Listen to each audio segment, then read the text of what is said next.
I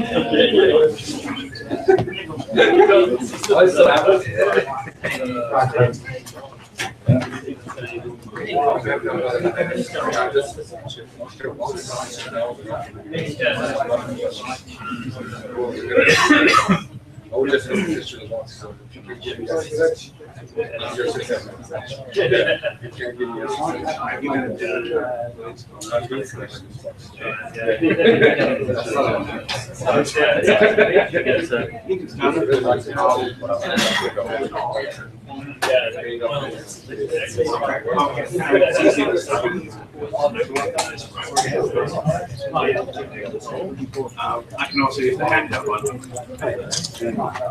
Oh, because yeah, maybe it's best to be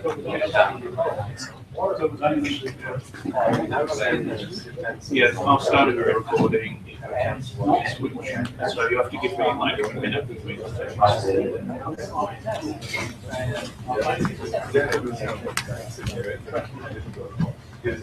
Okay, so we are coming back from break. And I guess anything else about linux.conf.au, favorite project or favorite idea? Have we started? We need to start from the beginning. Okay. Starting over from the very beginning. First the US cool, and then the dinosaurs came. How many people have actually been to linux.conf.au anytime, not just this year? UK. Where was it? Canberra. Canberra. 2 years ago. Just once? Yes. However, I did go to a Unix conference. What conference? Well, it was in 1986 in Perth.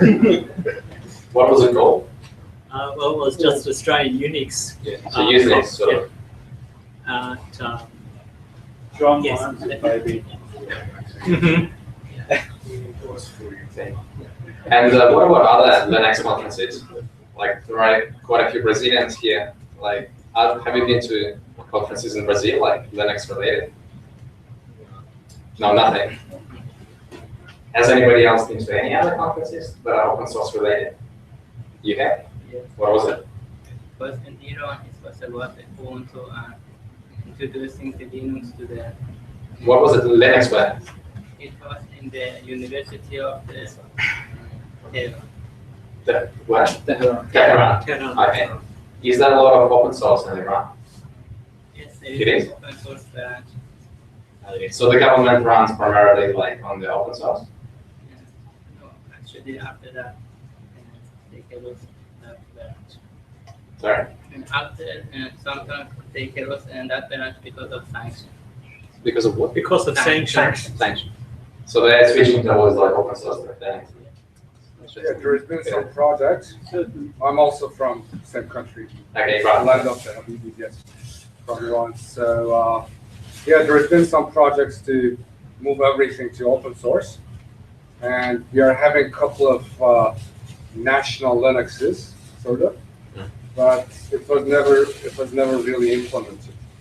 So you see Linux in, for example, telecom, but you don't see it on, as you said, government. You don't see it on people's desktops or even servers.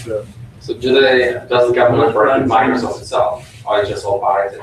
Most of them are pirated. Most of it is pirated. Will it run Siemens PDCs? Well, I guess it is more secure. Pirated is more secure. The one We do have it in telecoms, like I was working at Lobby for some years. We do have it in telecoms because all the software, most of the software that they buy is on that, is on Unix, on Linux. And what about telecom equipment? Huawei, Cisco, Juniper. They are there. Are you going to ask me the same question again?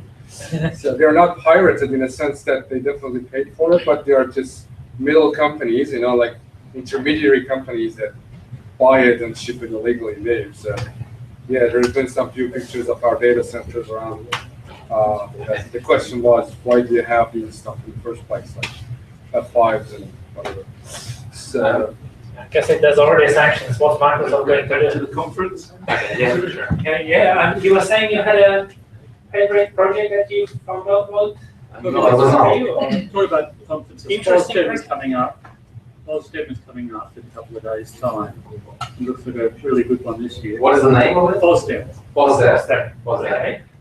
free and open source in the D. Free and open source development conference. In Europe. Okay.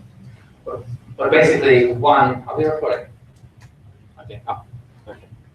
Well, a few minutes ago there was a Linux conference, an annual Linux conference Australia that took place in New Zealand, in Auckland. So it went for 1 New week. Zealanders? Like, it's not fair as long as we beat New Zealand.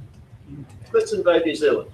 Well, that's basically what happened like during the linux.conf.au. So majority of them were Australians from Sydney, Canberra, and so basically Linux.conf runs every year, and it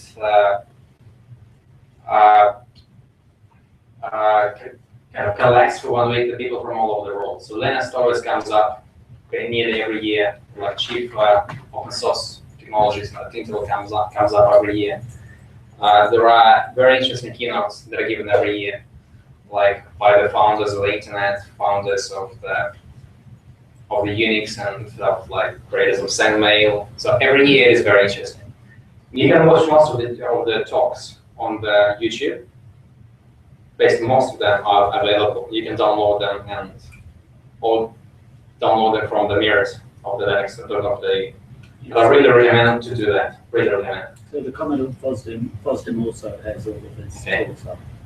But the main benefit of actually going to the conference is not just to sit in the talks and just listen.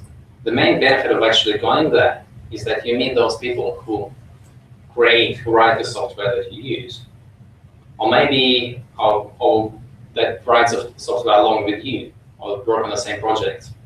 So linux.conf.au is basically a meeting place for people from all over the world.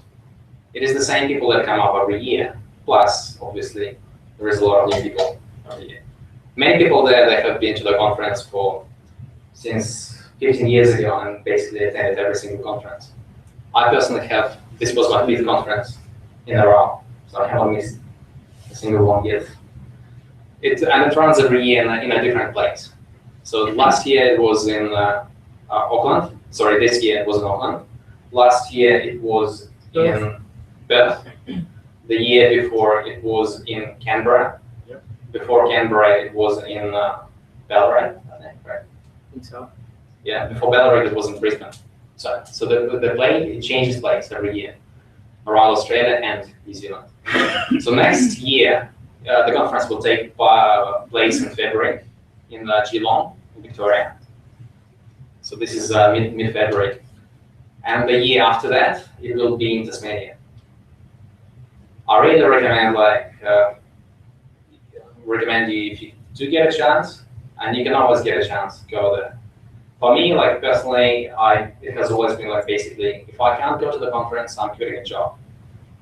Because I'm not going to work for a company if that basically would not let me go to the Linux conference.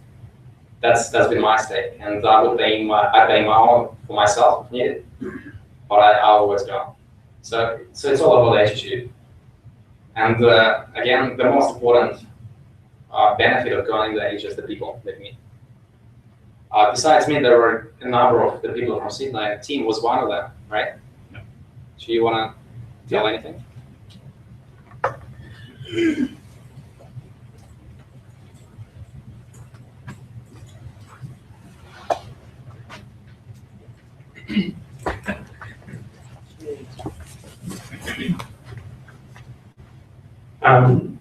So I've been attending linux.conf.au for quite a while now.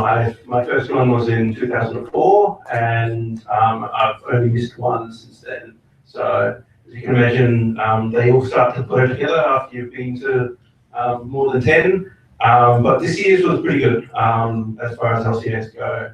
It's been in New Zealand 2 times since I started, and the only one I missed was the first one. It was in New Zealand.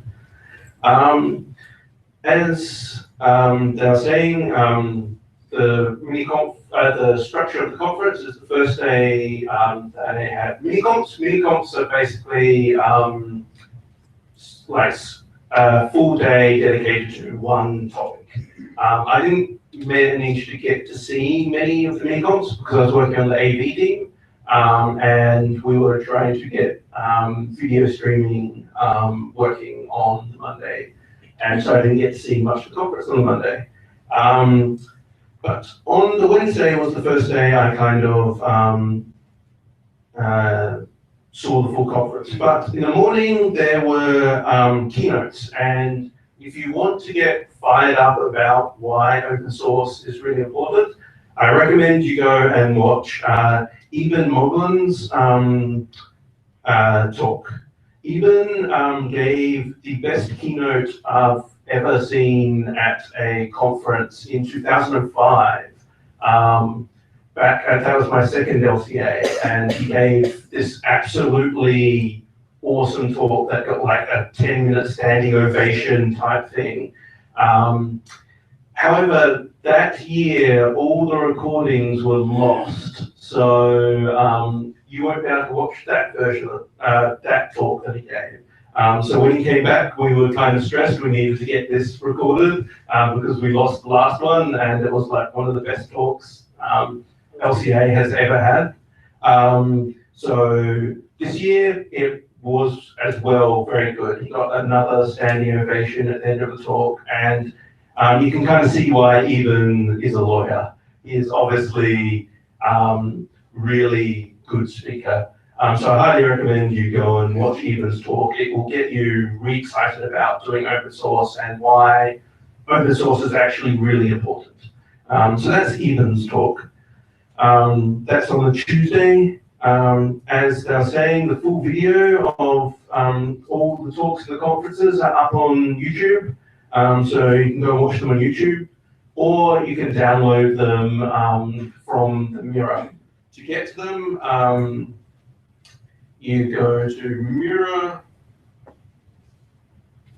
What was it? Control Shift Space. Dimensions. That was here in 2007 or 2005. No, it was 2005. Sydney. No, it was Canberra. Definitely 2005.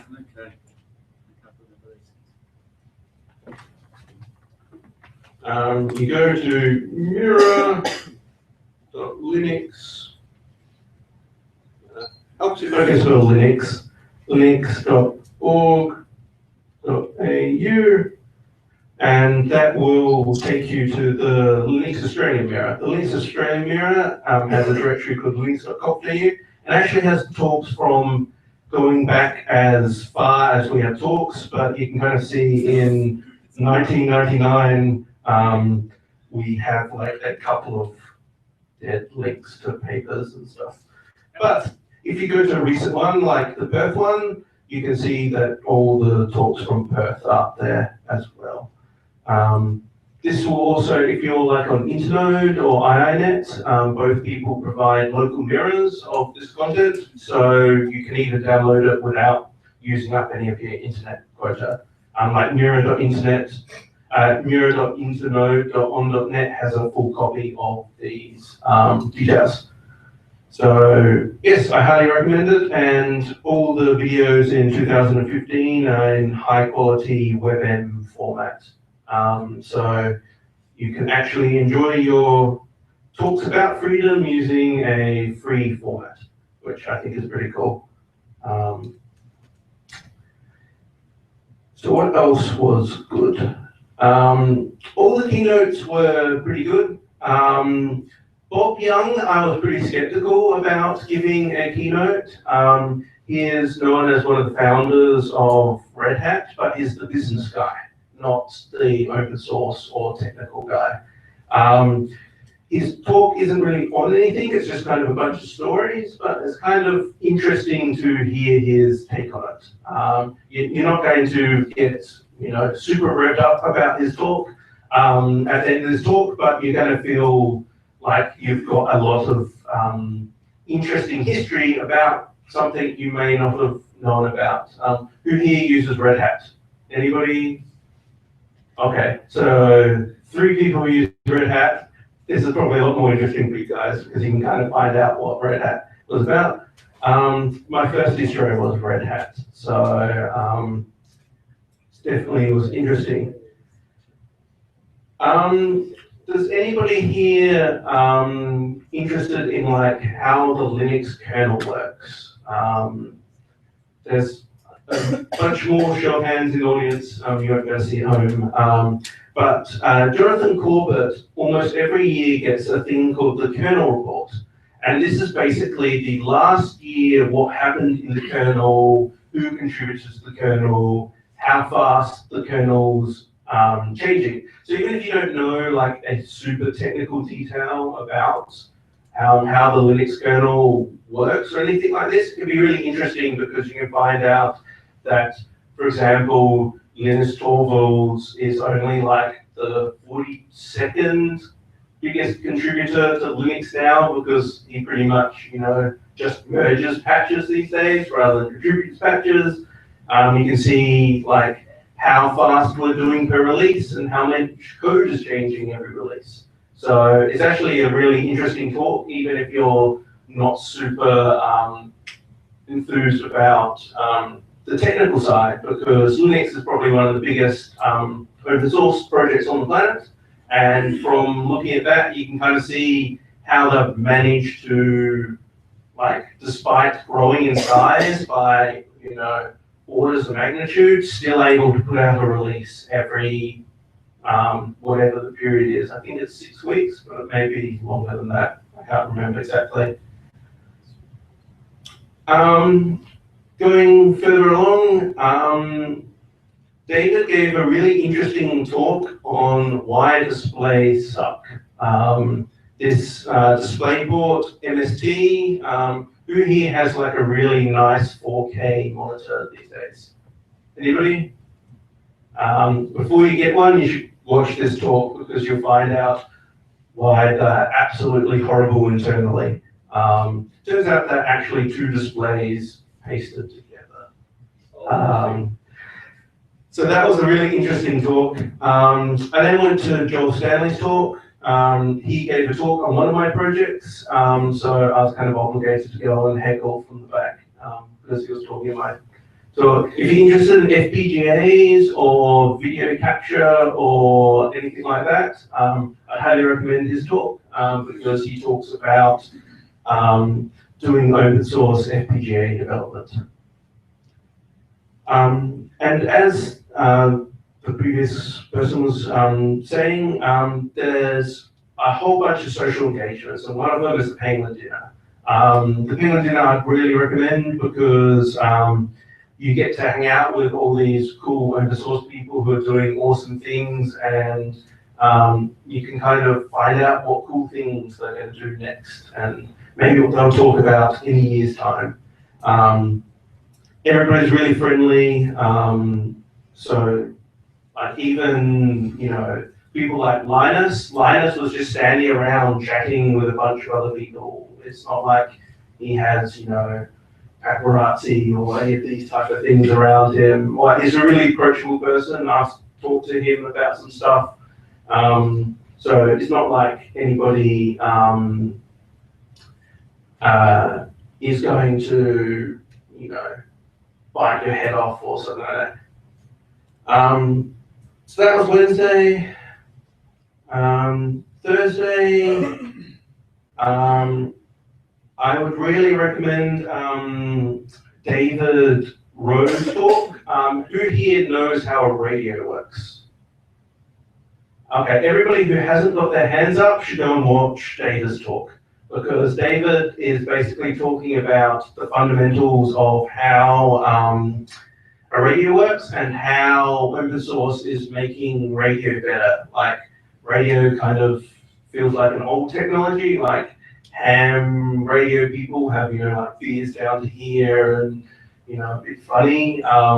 But he talks about why there's a lot of really interesting things happening in open source and the ham radio stuff now. Things like software-defined radio and how it's actually going to change the world. Plus, David's a really good speaker, so I really recommend you have a look at that talk. Ham radio, Um, ham radio is now no longer, there are more ham radio licenses now than there have been ever. Yep. Because the hardware is so so I'm a bit of and you a don't have to learn Morse code. bit of a hardware person. So the next one I went on to is this one RNG project. So it turns out that even if you have like the best cryptography in the world, if you don't have a good source of random data, you don't have the ability to secure things because they can just guess what you start with. If anybody remembers, about 5 years ago, there was a Debian issue where it turned out that the only piece of data they were using to seed SSH key generation was the PID. And there's only like 32,000 of them in the world, and computers are really good at guessing. So 32,000 guesses is actually very easy to do. And with the kind of NSA revelations, this person's working on trying to build a device to give you a good source of random data. Turns out getting random data is actually a lot harder than you might think. There's lots of predictability in how computers operate, and especially if you're able to affect how a computer operates. So this device is basically a little USB key you plug into your computer and gives you a new source of random data. So that's the one RNG. It's going to be interesting because there's not just one project like this at the moment. There's actually 2 or 3 projects doing similar type of things, all trying different approaches. So maybe if you're really paranoid about the NSA spying on, I don't know, your emails to your fiance or something, you can buy all 3 devices and at least one of them won't be exploited by the NSA. So that's an interesting talk. Since I'm running out of time, the next talk I'm going to skip to is Paul McKinney. Paul McKinney is one of the reasons I go to LCA. He gives some of the most interesting technical talks I've ever seen, and you always go away thinking, wow, I really learned something, and wow, people doing computer science can actually do useful things sometimes. Being a software engineer, I'm pretty, computer scientists build something that doesn't work and then computer engineers make it work. But Paul actually shows how some computer science principles can be applied to the Linux kernel and making performance awesome. He also talks about how to test things and what goes wrong when you don't test things, and how even somebody as good as him gets things wrong. So it's also really a great tale from a developer where like he's obviously an awesome programmer, been doing it for like almost as long as I've been alive, and he's still like, I did this and it was supposed to fix it and it didn't. And he says that like 8 times through that talk. So it's really heartening to know that everybody goes through these problems as a computer program. The other one I recommend from Thursday is the IPMI talk by a guy called Matthew Garrett. Matthew Garrett has a reputation for giving really entertaining talks. His IPMI talk was pretty similar. It is absolutely scary to understand the implications of what he was talking about. So if you want to find out about why IPMI is the worst thing invented since, UEFI or ACPI or whatever those other 4-letter acronyms that make computer not work, I would highly recommend that talk. And even if you don't understand half of what he's saying, he's still a pretty entertaining speaker to watch. What was the keynote like? The keynote, I don't, there wasn't a keynote. There wasn't. Oh, There were a few people. Was it Facebook? The Thursday wasn't a normal keynote. They didn't have a single speaker. What they had was basically a short presentation from 3 different people on how their group is working with open source. So there was one from Facebook, Cooper. Carol was representing Google and talking about the Summer of Code. Who here knows what the Summer of Code is? For everybody else, the Summer of Code is a program where Google pays students to work on open source projects. And these open source projects mostly have nothing to do with Google. So it's actually a pretty cool program that Google runs. It happens in winter. Yeah, so it happens in the Northern Hemisphere summer, so it happens in winter here. But if you know Northern Hemisphere students, I'd highly recommend getting them to check out this. Or if you have an open source project that could benefit from people working on your project, like students working on your project for 3 months, it is also a great program to do that. I've had a lot of things developed on my open source projects through the Summer of Code, and it's always a pretty awesome thing to occur. And Mark also talked about Red Hat and what they were doing there. And Friday again wasn't a standard keynote. It was a panel with Linus Torvalds, Vidal Garvey, Tridge, and Rusty Russell on the panel. It wasn't the best panel that I've been to. The problem is that these people are all really, big names in the open source world, and it can be hard to have a interesting discussion because they all have a large amount of input for each one.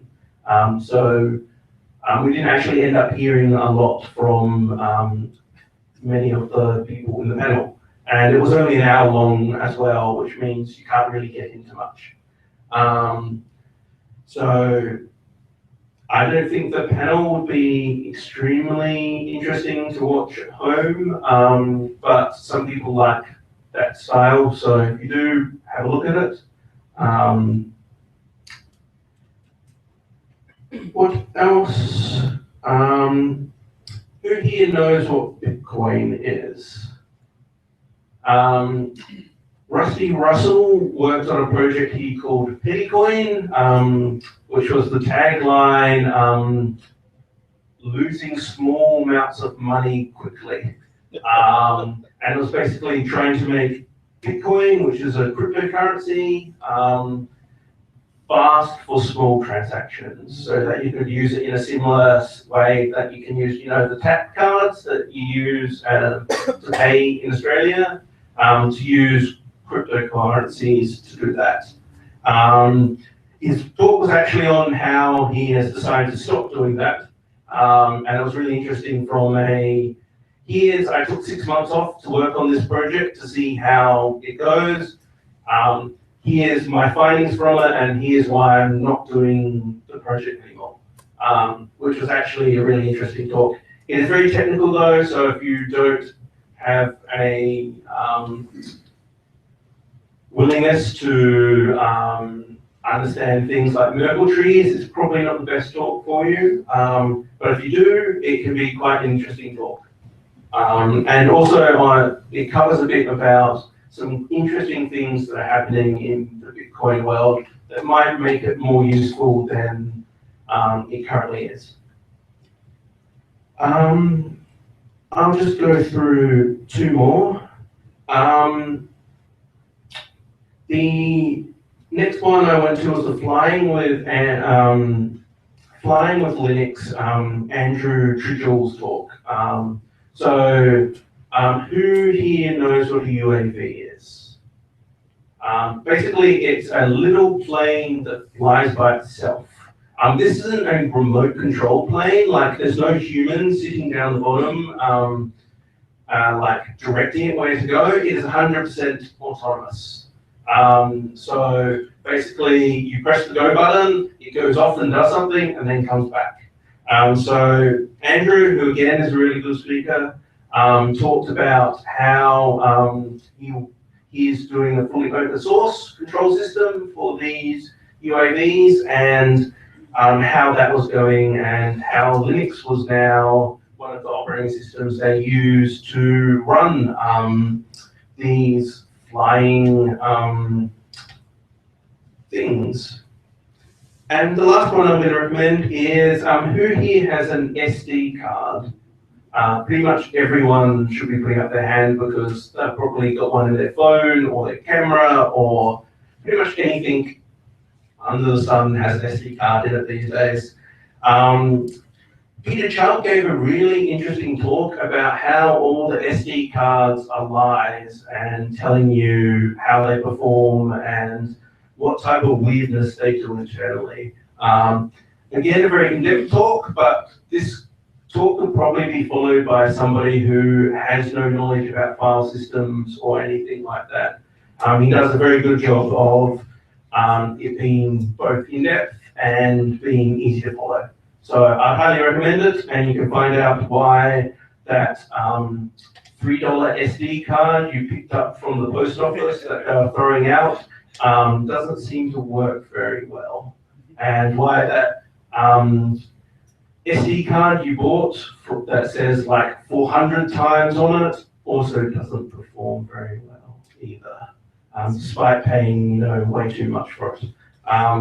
So that was a really interesting talk, and I highly recommend it. And you should probably do another one next year with even more interesting results from that. If you want to see that, go look at the SD cards at Bunny Labs pulled apart. Yep. He also mentioned what Mark was talking about. Bunny Hong pulled apart an SD card and discovered some interesting things about how SD cards work. So that was my linux.conf.au. It was a really great conference. I highly recommend coming down to it or watching the videos. We try and make all the videos available because it can be hard for some people to get down to the conference. But you're really missing out a lot if you're not attending the conference, because as I was saying, meeting the people is so much a big part of the conference. Like the talks are all awesome, but meeting the people is even more awesome. And chatting with these people and coming up with new ideas and coming up with new solutions and figuring out how to, solve that problem you've had for the last 6 months that is just being like niggling at the back of your brain, and chatting with somebody, and then it becomes obvious the solution to it is to do this, or we need to write a new piece of software that does this, or there's been many new projects that have come out of LCA. And if you're a first timer to LCA, the one thing that you should remember is only agree to join one new project. Otherwise, you're going to end up not sleeping for the next year, because you end up joining like 30. I wish somebody had told me that when I started. So that was my LCA. Does anybody have any questions before I hand it back over? Any cool projects that you learned about, apart from like your favorite project that you learned about at linux.conf.au? I didn't get a chance to really look into any of the new projects yet.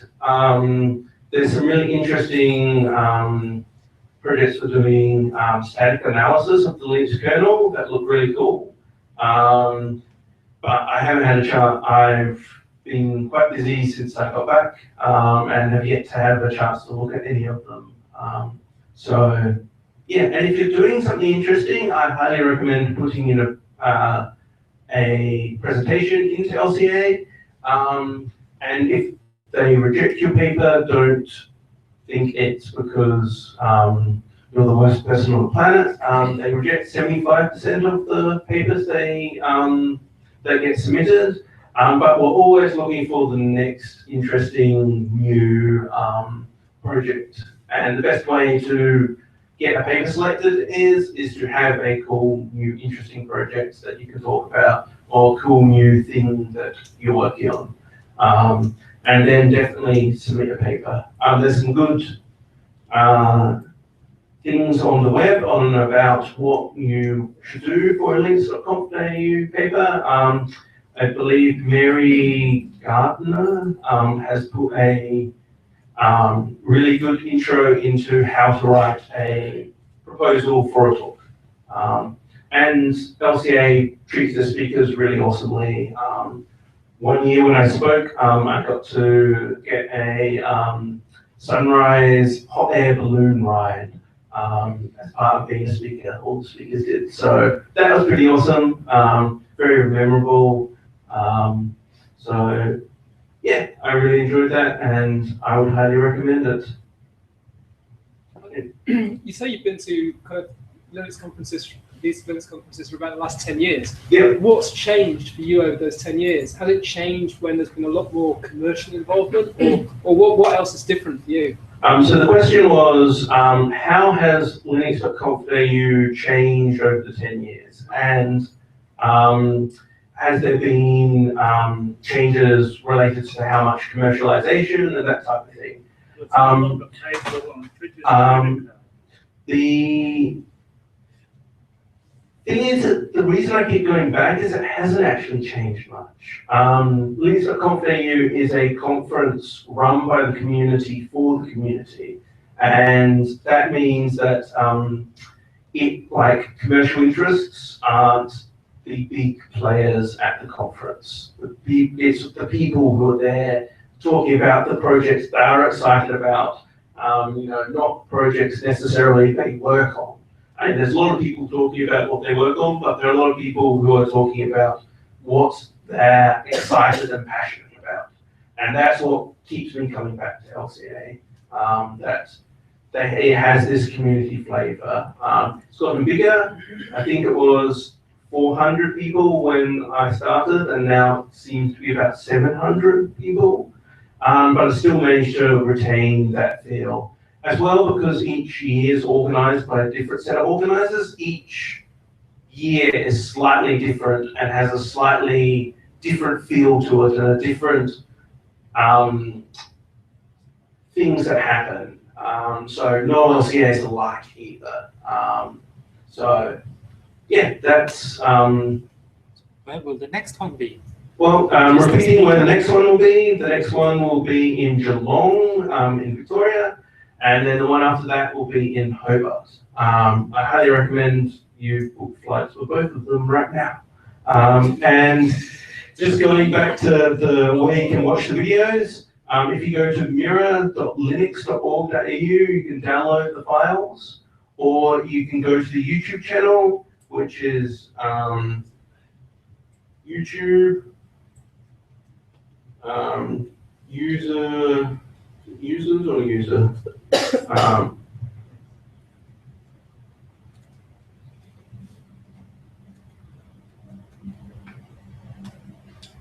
Let's see if that works. Nope. Oh, see if I spell it right.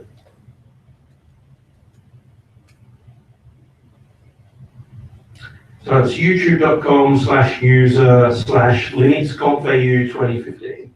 And you can see all the talks there. And I'm definitely going to be going back and looking at some of the talks that, for me, that I heard were interesting, but did not get to see because I chose to watch a different talk. There are 5 streams every day, so you can't watch them all, and so the video is a really awesome way to catch up on them. And as I said, there's also, for example, 2014's talks. That's from Perth. And further along.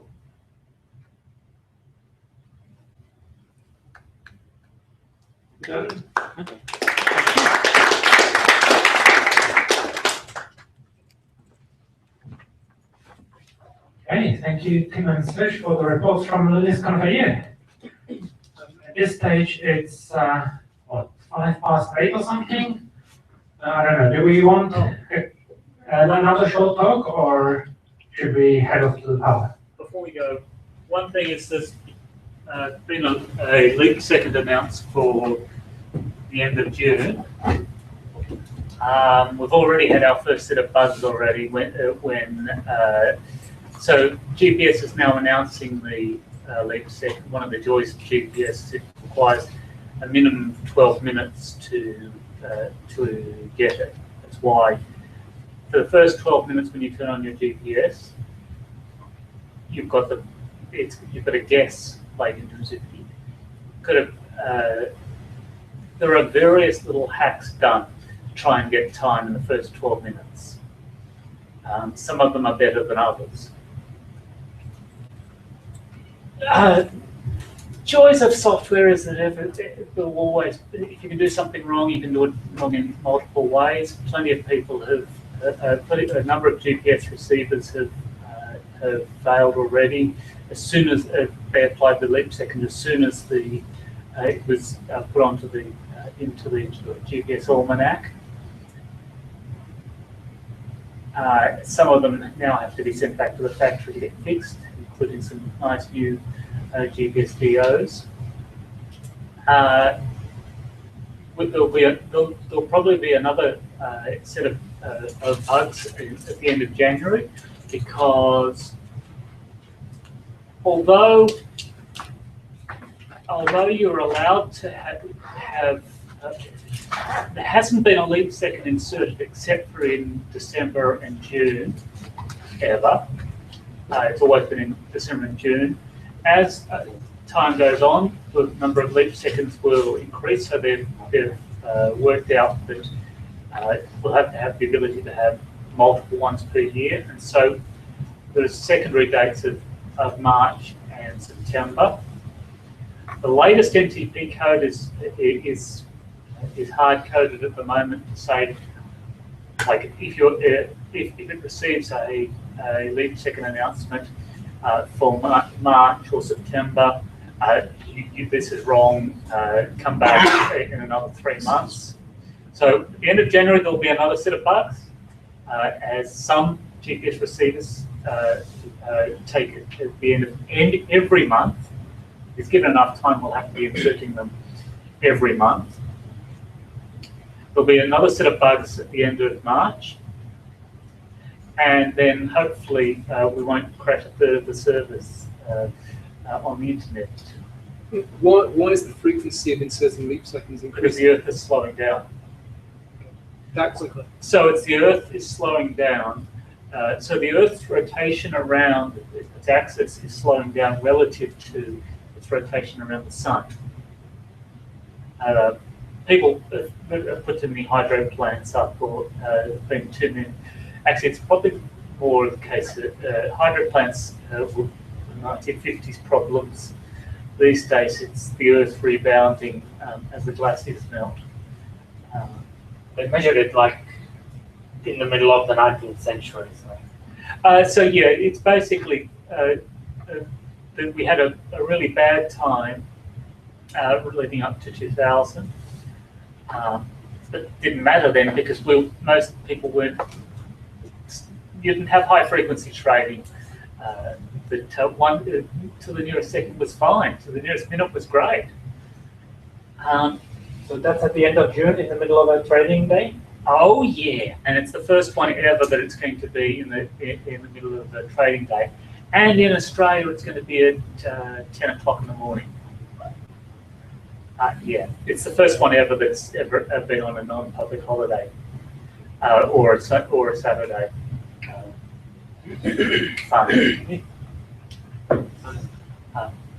Anything can be done wrong will be done wrong. Best possible way. Yeah, well, I can understand. So do we want a really quick talk, or do we want? Well, I can. What other people want to do? Like, I can show like firewall D, explain a little bit of firewall D, the firewall management system on Linux, and a bit of on iSCSI. So if people want that, I can do a tutorial. Otherwise, you can just go to the bar. You show hands or Maybe show hands. Who wants to see like iSCSI and firewall D? Yeah, like iSCSI and firewall in 10 minutes. It's gonna be a Well, the majority. iSCSI is worth covering because it's going to be bigger in the next couple of years. Okay. Like embedded hardware, like embedded mix that do iSCSI, the ubiquitous, becoming ubiquitous. Yeah, it might be like worth covering it properly, like in a full hour talk, rather do than that as well. trying to squeeze it into 5 or 10 minutes. Well, the tutorial is also 5-10 minutes isn't going to cover very much. I don't know. We can sort of do an abstract for next month's talk. That's about it. Well, we can do firewall D in that case. Firewall It's D? easy. Right. Okay. Quick talk on firewall D and then we hit the pump. Yeah. Does that sound good? Yeah. Yep. Okay, and we'll do iSCSI next month? It's a short one. It doesn't have to be. Okay. Okay. We can do it next month or whatever. Yes, when we're not stressed about having to be home. Okay. Okay. Well, talking about the firewall D. So firewall D is like a dynamic, new dynamic firewall management system for the Linux that has been in Fedora for the past 4 releases. So it's basically to replace IP tables as the main firewall management mechanism. An important thing to understand that neither IP tables nor firewall D, they actually do any filtering. They're not firewalls. They don't do anything. So everything is done on the kernel. And the systems like firewall D or like IP tables, they just communicate to the kernel what is actually wanted. But firewall D introduces a few levels of abstractions, like about what IP tables like didn't have that much. So it has a concept of services. When it knows like you can define a service like Kerberos, Samba, web server, HTTP, and you can say that allow this service. Well, I'll give an example like on this machine. So it's managed like with firewall command.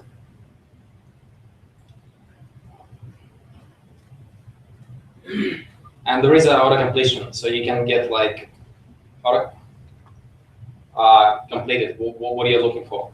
So this is like an example of the services that it is aware of, like Amanda, backyard client, HTTP. So if you want to enable, for example, by default, like block everything on your machine, all the ports, but just then enable the, for example, Apache, like a web server, it is enough to say that, let's say, firewall command add service, and then you can double click, tap, and it'll show you the services. And you can say, for example, HTTP. Done. So from this point on, like machine will allow the connection support 80. So these things are quite useful because like some of the services, for example, like Samba, they use like 3 or 4 different ports. Some of them are TCP, others are UDP. And it is quite hard to remember what service is using what. So it's always you have to dig into documentation, and like there is no uniform documentation because like some do document this in manual pages, some don't. So there's always a mess, While this simplifies things. The definitions themselves are, I'll show you the contents of the file. So I just did a listing of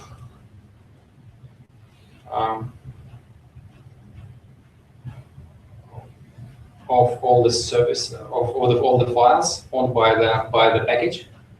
So the definitions are in the user lib firewall D, and we can have a look at them now. Like user lib firewall D. Let's have a look at, for example, services Samba, for example. You can see that there's a number of ports. Can you see that? Should I make it bigger? Is it better? So you can see like Samba on the right side, on left side for you, right side. So it defines the different ports. So you can write your own definitions of services. What is it? Just create another file like this. There's a question, yeah? It works on top of IP tables. So if you type IP tables -L, will you see Yes, yes, I can show you. We can type it right now. Is it like UFW? No, no, because UFW UFW is just on top of. it's just on top of IP tables, exactly right. But firewall-D, it is. You can say so. It is on top of IP tables as well, right? Because you can see everything. Like on the left side, you can see everything, right? Yeah. So what it does, it just introduces a number of chains. There is like an in public allow, like public deny chain, like public lock, whatever, and the number of zones. And you go from there. The same. So one thing is like, as I said, like the useful thing is the services. Another useful thing is like what they introduce the other concepts are useful or not with zones. When I say whatever comes from this and that interface is part of this zone. And these rules apply to it. And whatever comes from this interface is some other zone. Or if it's coming from these source IP addresses, then these rules apply. But if other rule like coming from somewhere else, it's entrusted, everything should be blocked. Well, we can do like have a look at first. So to get the list of zones is you also do like get zones. And you see that there are like a number of zones defined there. There is like block, TMZ, drop, external, home, internal, public. And you can see different rules that apply to those zones. You can say like list all. By default, at least what is active in the current zone. But the current zone is like, you can see above is public. Another actually useful command is like get active zones. Because there can be multiple zones active at the same time, right? Right now you can see that it's just public. And the interface EMP0S3 is the default. So whatever comes with the interface is part of the public zone. And the rules like HTTP v6, client, HTTP, and SSH are allowed. HTTP we allowed just a few minutes ago. If you want to allow like HTTPS, it's also easy. Add port, add service HTTPS. And then now when we list, we can see HTTPS is there as well. Can you just do on IP tables minus L? Yeah, so the question is whether we can do IP tables like minus L, right? Not just grep.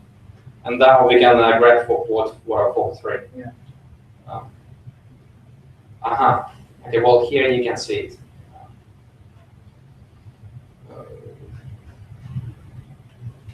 Sorry, I'll just open a new one to make it bigger.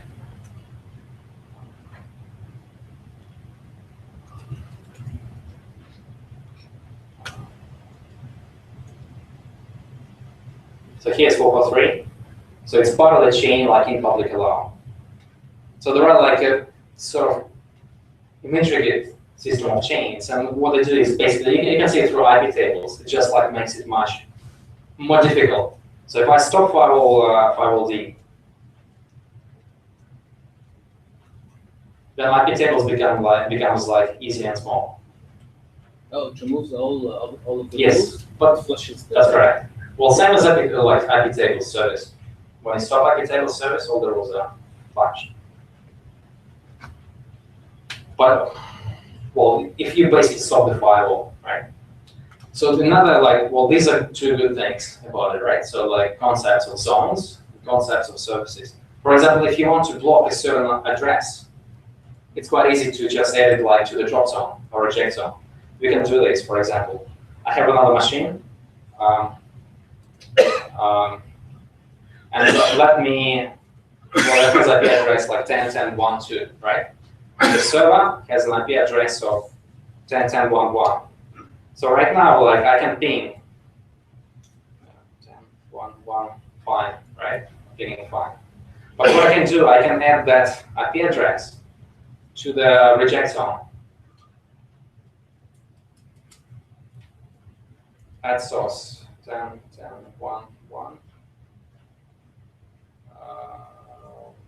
Zone. Sorry, one last one. Sorry. Zone is I think it was reject. Inverted zone. Drop. Zones.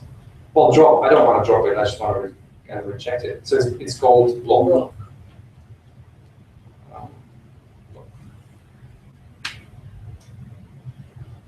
Still going because like it's probably part of the connection tracking. We'll do it again. You're getting prohibited, right?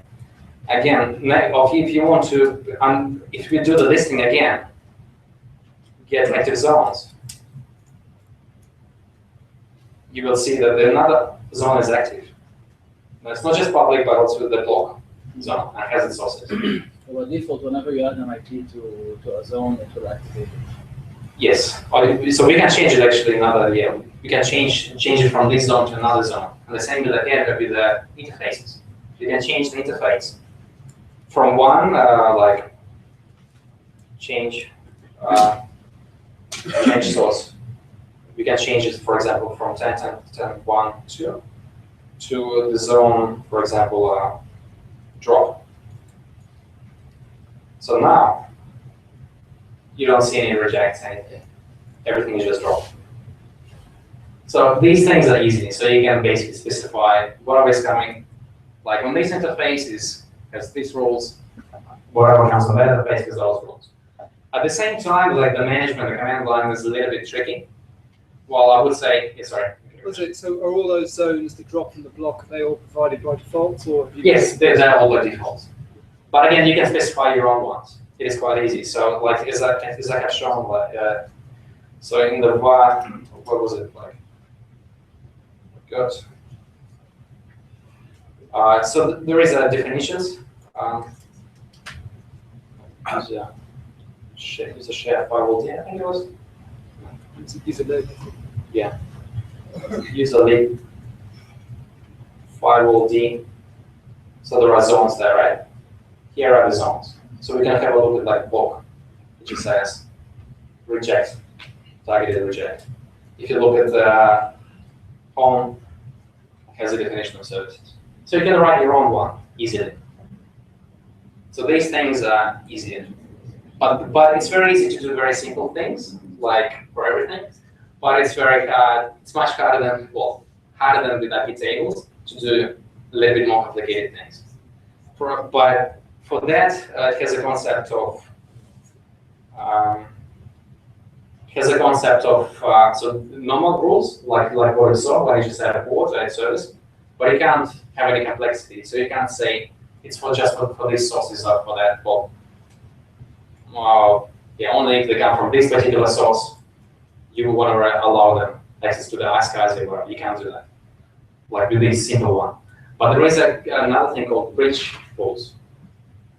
So these are simple rules, and then there are bridge rules. Bridge rules allow you to specify multiple things. There's a source, there's a destination, there's a port, and something else. But before I get there, I'll also want to show you that it's also quite easy to forward the ports if you want to do the port forwarding. So for example, you want to forward everything on port whatever.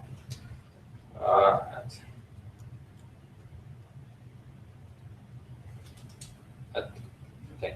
Well, add port is basically if it's not defined in the zone and you want to allow port, for example, 333 TCP. That's how you do it, right?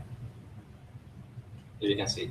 So that's in that way you can add things that are not defined by default. But okay, coming back to the bridge language. So there's a map page. Everything is quite well documented. That basically says that you can specify those things like logging, sources like services into one rule. So let's have a rule, for example, add bridge rule. But here the syntax is like, yeah, a little bit. Rule family equal IPv4.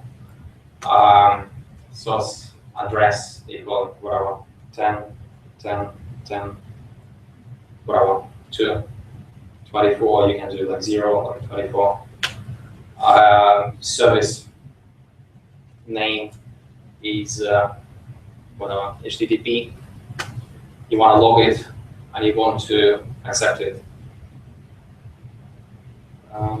something like that. Embedded service. Okay. No D. Yeah, there should be no D. So this like that, right? Yeah, there's a question. Can you do that to block access to particular website? Say again. Can you use the firewall D? Yes. To block access to the particular website. So you're talking like firewalling external from the machine. It is possible, They say but like Facebook. They say like Facebook. well, there are. If you look at all the chains, so there are like there is some output there. So there is an output chain. So you can sort of do that. I haven't done that. But if you want to access like block things like access from the machine outside. To the outside website. Yeah, I'll show you. That will do direct rule. Just it's normal IP tables. What you should be doing is like using the owner module of IP tables. But you can specify, you know, like every process, like in Linux, has a username, right? Yes. So you can say that for this username, like block everything, and only for this username allow. So you can have a username that will just for that's the only one that will be allowed the web access, and everything else will be denied. So the problem with blocking, say, with Facebook block, Yeah. They say is the fact that you've got to know the IP address first. Well, the reason what I'm suggesting is like block everything, and you can have just one user that is allowed to go to certain That's things. assuming you want to block from the actual machine, or Yeah, you from want the actual machine. that's just easy. How do you do a Tetra host? Yeah, hack your host file. Well, again, you can, if it's like very stupid, not secure, you can do the DNS. You can using like local, for example, unbound caching server. You can say that whatever goes to facebook.com should be returned like doesn't exist, right? Or like etc cost, you can say like facebook.com is like a local cost. We really need to use a proxy of some sort. Yeah, some kind of proxy. You can do those things. Proxy is probably the better one. Yeah. Blocking by IP addresses. Yes. Sale. So the question is like about how to block like Facebook. Yeah, proxy is the best one because what proxy does, it doesn't do the filtering on the levels of IP addresses. It does it. It actually represents you. It acts as your user agent, the proxy. It goes into each request at the application layer, so like at the HTTP layer, and says whether to allow it or not to allow it, based on who you are, where are you coming from, time of the day, and like other things. How much you have used of the bandwidth, or whatever. So Squid is one of those proxies. Squid. Yeah. And you can say in your firewall just block everything outgoing, just allow the Squid to go out. And the Squid you can say, okay, only this is allowed. So that's the way to do it. Okay. So I showed you how to kind of do more complicated things. Another important thing to remember is that there are, same as IP tables, like there are permanent rules and there is just like runtime.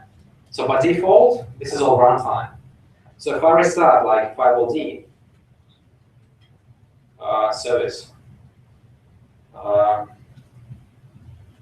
all the rules should be gone, right?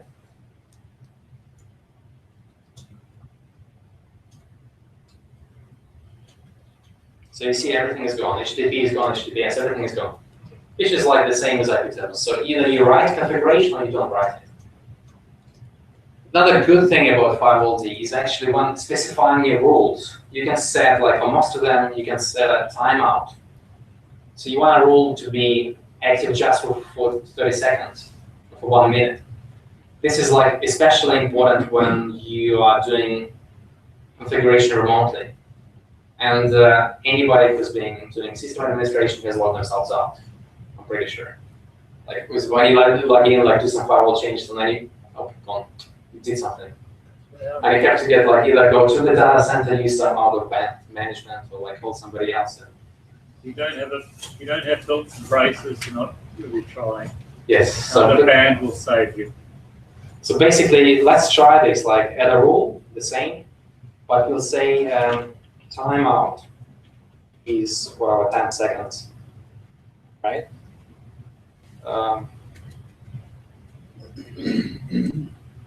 So the rule is there. But if we do it again, I think it is seconds by default. It should be gone. You see it's gone. So this is a very useful thing, I think. Because otherwise you should have some timer set on the machine that will actually reset the settings to the default. Okay, so this is useful. Otherwise, so the syntax is quite heavy, difficult on the rules that we specify. You see, you can't say, you have to say rule, family, whatever. You can't just say address, source. You have to say source address. You can't just say service equals something. You have to service name. Why is it here name and the other one is address? And things that don't have sense, don't make much sense. Or if you do port forwarding, which rule? Rule family. For port, you say port twice, port, protocol, whatever, TCP, whatever, allow, or whatever, port forward, well.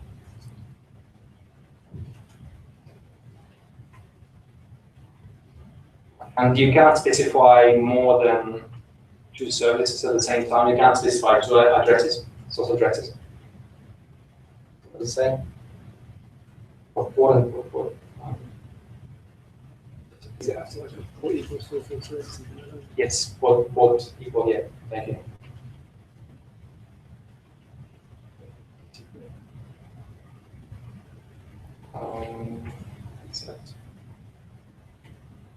That's fine, right?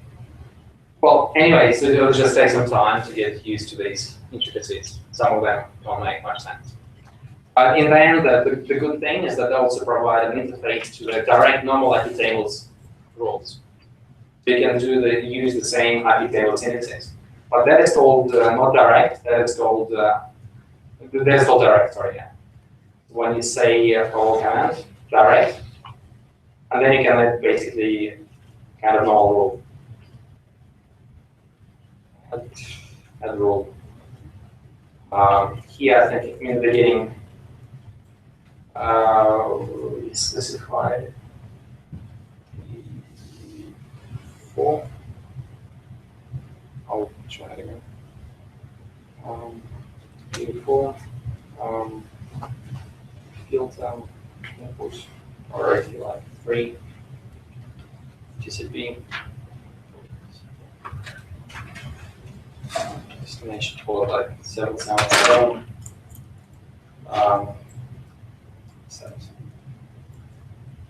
So you can basically convert your existing IP tables rules to these by modifying the question. Is this package pretty common across most distros, or is this? Well, it is on Red Hat and Fedora. Yeah. It's been there for the last 3 releases, I think. What about Debian? I don't know about Debian. Do you know? That's what I was asking. No, I don't know about Debian. I can tell about Red Hat and some things. But I think it'll get there as well. So again, you do not have to use it. You can disable it, the service, and just use normal IP tables. But the way I would suggest to do that is actually, if you use systemd, then just completely mask the service so that nothing can start attaching it. So you mask the whatever firewall D. So that's it. So basically it becomes dev null, or tries to call it. And then you enable IP tables.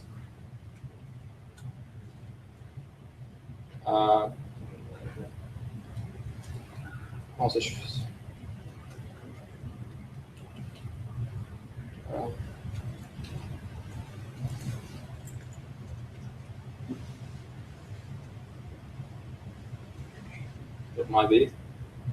Okay, and that's it. So basically now it's IP tables is the main firewall. But you shouldn't be using 2 at the same time because it's because the firewall did not see the changes done by the IP tables on its own. They do take effect, but it just won't see them. That's it. Anyway, any other questions? Because I think we are running out of time. Yeah, we probably should gradually wrap it up. So is there one last question? No more questions? Okay, let's thank our speaker for the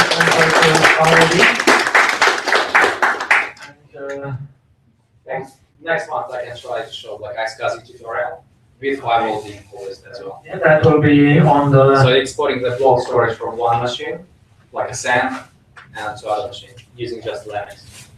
Okay, and that will be on the last Friday of February, which I don't know off the top of my head, but probably again here 6 o'clock for a 6:30 start.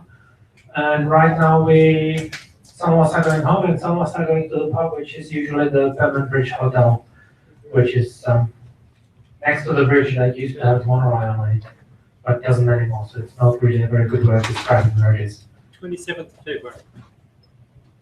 27th of February is the last Friday. Yep. Excellent. So we'll see you here then. Thank you. Thank you, everybody. Thank you and good night.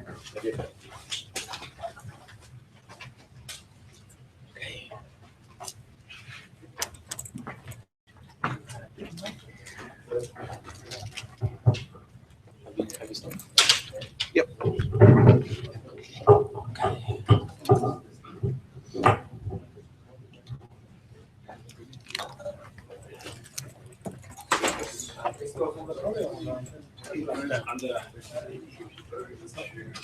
And inside.